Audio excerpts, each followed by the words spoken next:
Good day mga ka-strong, magandang araw. For today's video ay papakita ko po sa inyo at i-share ang mga ginagawa ko pag nasa bahay, ang mga tamang kilos at tamang galaw, mga simpleng paggalaw ay i-share ko po sa inyo. At malaki po may tutulong nito para sa ating affected parts. Ayan. So, at kung bago ko pa lang po sa aking channel, please like at inyo ring i-subscribe at i-hit ang notification bell para updated tayo sa mga bidyong kagaya nito.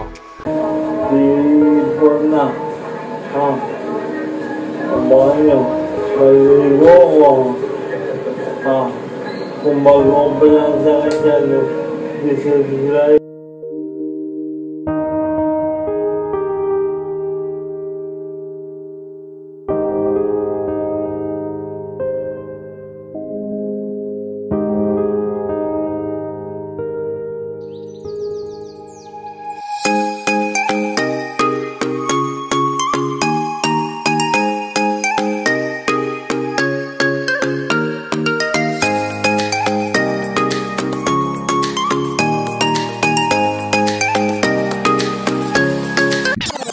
Unang-una po, pagkagising mo sa umaga, pagbangon mo pa lamang sa pagkakahiga, ay ganito po agad ang gawin natin. Hinga muna tayo na malalim, tapos ganyan. Ayan. Ayan, tapos ganyan po. Itatapik po sa tuhod sa umaga. Ayan. Tapos ulit-ulit po yan. Para ang ating dugo ay makapag-circulate agad sa umaga. Kasi ang ating dugo ay natutulog din at mabagal ang daloy niyan pag tayo natutulog. So, pag gising natin sa umaga, gawin natin ang mga ganitong bagay. Ayan. At malaki may tutulong ito sa pag-circulate ng dugo natin. Ngayon, kung wala pang galaw, ang ating kamay, mahina pa, ay tutulungan siya ng malakas na kamay. Parang ganito po. Ayan. Igaganyan. Ayan. Tapos ganyan. Tutulungan ng malakas na kamay. At ipapagpag din ganyan. Siyempre, bukod pa rin yung malakas na kamay para pag gumagalaw tayo, yung ating dugo ay nakakapag-circulate agad. So, saka tayo lalabas ng kwarto. Alright. Ngayon, pag nakalabas ka na naman ng kwarto at siyempre, upo ka na sa sopa, ganyan, ayan. So, manunood ka ng TV o kaya magse-cellphone. Sa pag-upo mo, hindi mo namamalaya na nagtatagal ka na sa upuan nang hindi ka gumagalaw, hindi ka kumikilos. So, makabubuting magpalipat-lipat tayo ng pwesto. Ayan, at lalo kung may galaw na naman ang iyong kamay at may lakas na, pwede tayo magpalipat-lipat ng ganyan. Ayan. Ayan. Pag basta naramdaman natin na umiinit na yung ating inupan, ay lumipat tayo. Ayan. Pag ganyan-ganyan tayo. Ayan. Tapos balik. Ayan. Ayan. Ngayon, paano naman kung talaga mahina pa nga ang kamay? So, gawin din natin kahit isang kamay lang, malakas na kamay. Ayan. Ganyan. Ngayon, kung talaga mahina pa, pati ang balakang, ay magpapatulong tayo sa sino mang membro ng pamilya. Ganito po ang paghawak. Ayan. Ito na, stroke. Lampas po sa kalikili po. Dito po ang pasok ng kamay. Dalawa. Tapos lampas po, nakaganyan po. Tapos bubuhatin po. Ililipat. Pero, bibigyan din natin ng pwersa ang ating legs. Ayan. So, para tumutulong ka rin sa pag-aangat. Ayan. Ganun po. Gawin natin yan. Magpalipat-lipat tayo ng pwesto. Ayan. Lalo na pagka nararamdaman natin na umiinit na ang upuan, mas makabubuti magpalipat-lipat ng pwesto.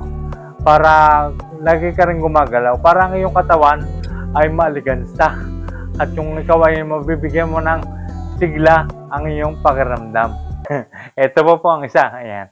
So, pwede pong pagdikitin natin ng paa. Ayan. Kahit nanonood tayong TV, pwede tayong tumagilid ng ganyan. Makakatagilid tayo dito sa parte na malakas. Ayan. Pero dito sa na-stroke, medyo mahina pa. Pero kung malakas na naman tuhod at kayang pumigil din ng balakang, ay magagawa natin yan. Ayan. Pero kung wala pa ang lakas, siyempre, magdidire-diretso siya. Dito, malakas dito. Kaya. Pero dito sa ka-affected, ayan, timber.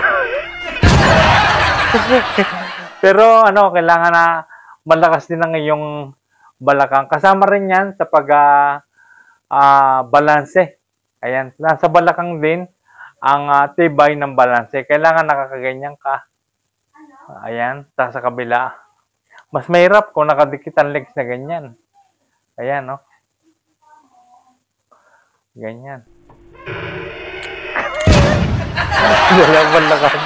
Pero yun naman, ay ginagawa lamang nung may lakas na ang balakang.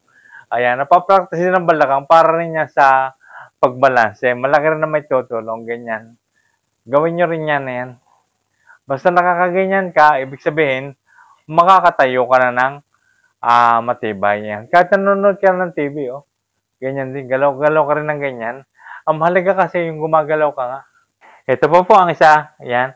Kung nanonood ka ng TV, yan, medyo nagtatakal nga, nakaganyan. Dapat maiisip mo na yung nupan mo ay umiinit na. So, pwede ka po tumayo. Yan. Tatayo ka, lipat ka ng ibang upuan. Yan. Pero yung pag-upo, dahan-dahan. Ayan, ganyan. Huwag po tayong upo ng pabagsak kamay ganyan. Ayan. Kasi delikado rin po yun sa likod. Ayan. Kailangan pigilin ng tuhod. Exercise din po yun sa paggalaw. Ayan. Habang nanonood ka ng TV, magpalipat-lipat ka ng upuan din. Ayan. Malaki rin bagay yon para iba ang pakiramdam eh. Pag huminga ka ng malalim, ibang pakiramdam eh, nung may kinilos ka na medyo nahihirapan ka. Pero kailangan gumalaw eh. Yun ang mga galaw na kailangan gawin. Ayan. Tapos babalik ka ulit pag matagal. Ganun lang. Para ikaw ay kumikilos. Ngayon, pag nanonood ka ng TV at medyo matagal ka na nga sa pagkakaupo, itatry mo rin na tumayo-tayo paminsan-minsan. Ayan. Parang ganito. Ayan. Tayo ka, dandahan. Kahit mga ilang seconds lang. Tapos upo ka ulit. Ayan. Tapos pa rin panonood mo. At least kumikilos ka. Ayan. Ganyan. Basta lagi natin tatandaan, ang pag-upo ay laging pilitin natin na dahan-dahan. At doon naman may exercise ang ating tuhod. Yun eh, habang nanonood ka ng TV noon, diba? Kasi sa nanonood ka, nakastick ka lang ganyan. Umiisod ka na, umiisod na ganyan. Ayan. Diba? Wala kang kilos, kaya yung dugo hindi nakakapag-circulate na maganda kasi nga hindi ka kumikilos, hindi ka gumagalaw. Ang dugo ay mabagal na dumadaloy, papunta sa puso, papunta sa utak. At yan ay may posibilidad na lumapot. Ayan. Lalo pag malapot, ay mag-umpisa yan ng sanhi ng magkaroon ulit ng blood clot. Yung pong aking ipinakita, ayan po ay talagang batay lamang sa aking ginagawa sa araw-araw pag lumalabas ng kwarto. Kung wala rin lang naman akong pupuntahan at nasa bahay din lang naman, ganon. Kung wala ka pang ibang magagawa, basta ganon ang gawin mo. Kung manonood ka ng TV, magse-cellphone ka, kailangan kumikilos ka pa din eh. Gumagalaw kasi ang technique talaga ng na-stroke para makabalik yung affected parts natin ay dapat siya ay nagagalaw na nagagalaw. Kung hindi man pa man siya nagalaw, ay basta't yung hinahawakan siya ng malakas na kamay at ginagalaw. Ayan. O kaya magpalipat-lipat ka, wag mong painitin ng upuan. Yun ang technique doon. At mararamdaman mo unti-unti mong pagsigla. Yung parang nagiging aktibo ka, bibo, parang ganon. Kasi nga, nagiging maligansa ang iyong katawan dahil sa pagdaloy ng dugo, pag-circulate ng dugo, ay bumibilis siya eh. Tsaka yung tibok ng puso mo ay nadadagdagan din ng beat, yung ibig sabihin eh, basta gumagalaw ka, yun. Ibang pakiramdam na dapat talaga kumikilos ka ng kumikilos. Kahit nasa loob ka ng bahay, ganun ang gawin mo, nang may pag-iingat. Meron po nag-comment sa ating video, doon po sa exercise para sa paa. Ang comment po niya, di sana, nag-exercise ka na noon para hindi ka na na-stroke. Mali naman yun. Hindi naman na ibig sabihin yung exercise protection para hindi ka ma-stroke. Oo. Kasi depende rin nga yun talaga sa katawan, sa kondisyon ng katawan. Kasi may nag-exercise, marami nag-exercise, hindi naman bumababa ang sugar, hindi naman bumababa ang BP, at saka tumataas ang cholesterol, may nag-exercise, matindi mag-exercise, pero ang pinapasok naman sa katawan, kinakain, ay hindi niya alam na mataas din pala ang cholesterol, hindi niya alam na nakakasama rin sa kanya. So, hindi po proteksyon ang exercise. Yung sasabihin niya na, di sana nag-exercise ka na noon pa para hindi ka na na-stroke. Eh, maraming nga athlete na stroke eh. May na-stroke na basketball player, may na-stroke na gymnastic, at may na-stroke din boksingero. O, depende kasi yan sa kondisyon nga ng katawan at sa mga nilalamon. Ayan. Kaya hindi natin masasabi na ang exercise ay protection. Ngayon, bakit natin ginagawa ang mga exercise na ito? Bakit tayo nag-exercise ngayon na-stroke na tayo? Ginagawa natin to for therapy at saka para body and brain ay mag-connection ulit, magkaroon ulit ng connection. Kasi ang ating utak at saka ang ating katawan ay na-disconnect yan. Kaya yun ang ginagawa natin ng exercise na yun para ma-activate ang muscle, ayan, para maibalik ulit sa brain at matandaan ng brain ang dating galaw ng ating affected parts. Kaya ginagawa natin ng mga exercise na ito. So, noong hindi ka pa na-stroke, o hindi ka man nag-exercise, o nag-exercise ka man, ay hindi basehan yung hindi ka ma-stroke pag ikaw nag-exercise. Kung ma-stroke ka talaga, lalo na kung salaula ka sa iyong katawan. Hindi porket nag-exercise ka, ay hindi ka na ma-stroke. Nasa kagaya ng mga kinakain din yan. At isa pa nga, kagaya sa ating mga na-stroke, mas makakabuti rin na makinig din tayo sa sinasabi ng doktor at alamin din natin kung ano ang bawal at hindi bawal na pinapasok natin sa ating katawan. Kasi importante rin yun na malaman natin at dapat hindi tayo nahiyang magtanong sa doktor. Importante para sa atin din kalusugan yun eh. Kasi tandaan natin, na-stroke na tayo. Madali tayong ma-stroke muli kung mali ang mga pinaggagawa mo sa iyong mga kinakain mo. Nasa kinakain ang mas mabilis na pag-stroke talaga. Kumakain ka ng sala. Ayan. So, pag na-stroke muli tayo, mas malala pa. Sinasabi ko sa inyo, dapat iniingatan din natin yon. Pero dapat sinasamahan din nga natin ng exercise at saka proper diet talaga. Kaya natin ginagawa ang exercise ngayon na tayo na-stroke na kasi nga para sa therapy yan. For brain and body connection at i-activate ang muscle pabalik sa utak para matanda ng utak ang dati niyang galaw. Ganun lang kasimple yon. So yan naman ay base naman yan sa neurologist. Kaya ako sinasabi sa inyo yan ay narinig ko rin sa kanila at pinag-aralan ko rin. At ako nagsasaliksik din.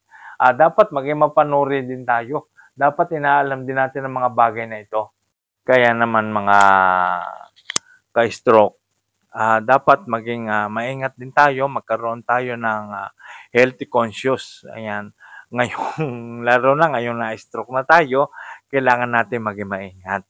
Unang-una, hindi lamang sa pang-physical, kundi sa atin din mga nilalamon, mga kinakain natin. Dapat yung kung ano sinabi ng mga doktor ng mga bawal, ay sundin natin yun. At kung ano yung mga dapat natin kainin, ayun na kainin natin. Mas more nga dapat tayo sa mga damo, mga gulay. Yeah. Yan kasi ang mga safe. Ayan, at saka kung mataas man ng sugar, yung hindi lahat ng isda, pwede rin. Dapat yung mga yung mga walang kaliskis ay bawal pala yan sa mataas ng sugar. Lalo na na-stroke ka sa taas ng sugar, ay mag-iingat na rin sa pagkain ng kagaya ng mga isda. Dapat daw yung mga may kaliskis.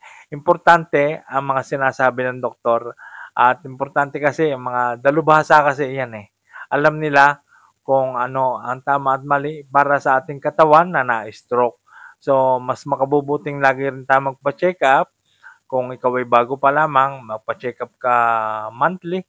At kung nakaka-recover ka na, 3 months. At kung medyo malakas ka na, ay kahit every 6 months. Yan na sinasabi ng doktor.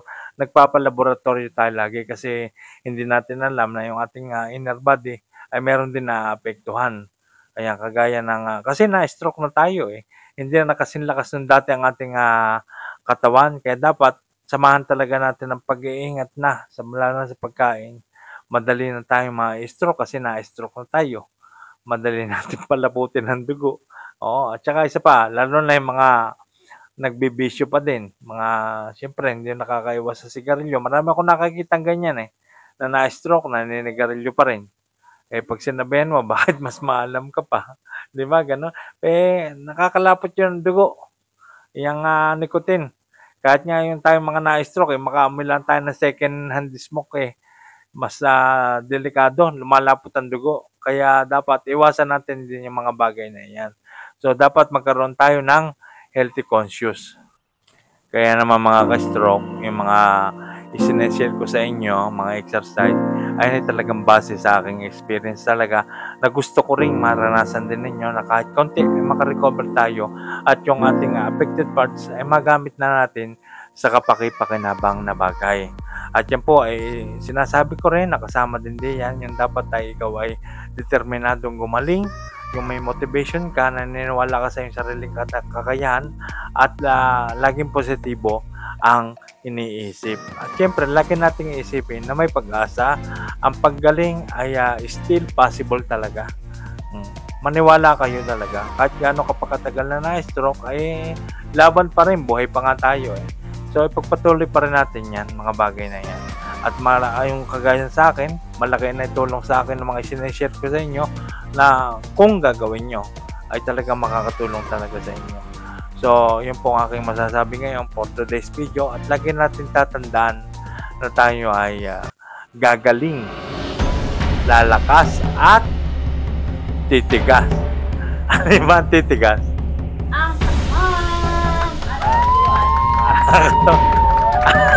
Sa taas yan. Katawan daw, tsaka tuhod. So, maraming salamat po sa panonood and God bless. At sana po ay dire-diretso na po ang ating paggaling. Ayan, so maraming salamat po. God bless.